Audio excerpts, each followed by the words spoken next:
This is a 4550 copper cartridge. I'm going to pass it around. It's a 405 grain soft lead bullet. The detailed history discussions include the cartridges troopers fired from their Springfield carbine.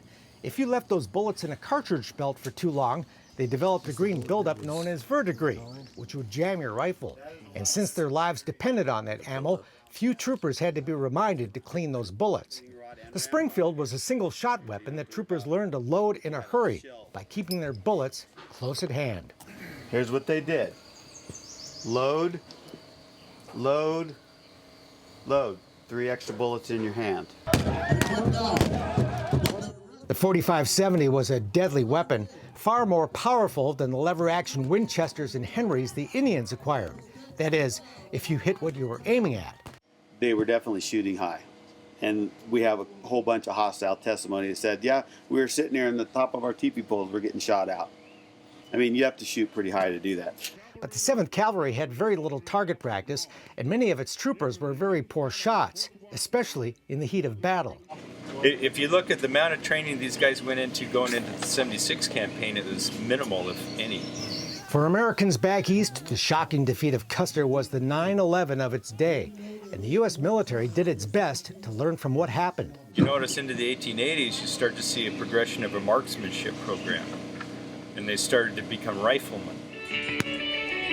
Cavalry School includes the opportunity to safely fire live rounds at a target range, and there's equal emphasis on how to safely fire blanks. This is your one and only warning. You point a firearm at anybody, loaded or unloaded, and you are done. Any questions on that? I am deadly serious on that. We'll be shooting lots of blanks during the weekend reenactment, but staying safe with guns is really quite simple. Never point a gun at anything you're not willing to destroy. Keep the firearm unloaded until you're ready to use it. And keep your finger outside the trigger at all times. Horses need gun training too.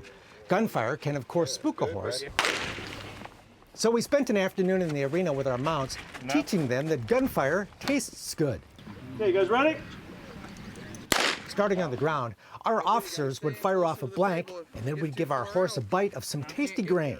Very effective training. We've had great success with it. What some people take a month to train, we can do it in just a couple hours. Allow us to be safe when we do the reenactment and the other training we do.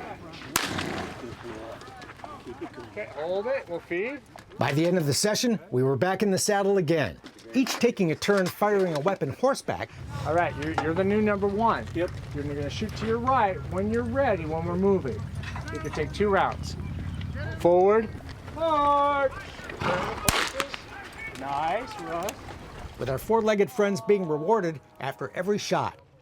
Get to smell the gunpowder. Get to get used to the powder flash. Want to be near the weapon. At the front. March. Meantime, other troopers were practicing daily horseback drills to learn and perfect formation riding, just like the 7th did back in the day. Cavalry units rode single file, in twos, and in combat, operated in groups of 4. Troopers would often dismount to fire on foot, with 3 troopers shooting carbines, while the 4th held the horses. That horse holder was a prime target for the Sioux and Cheyenne warriors at the Little Bighorn. No horse meant no chance for a cavalryman stranded on foot. And riding the battlefield, you really see why.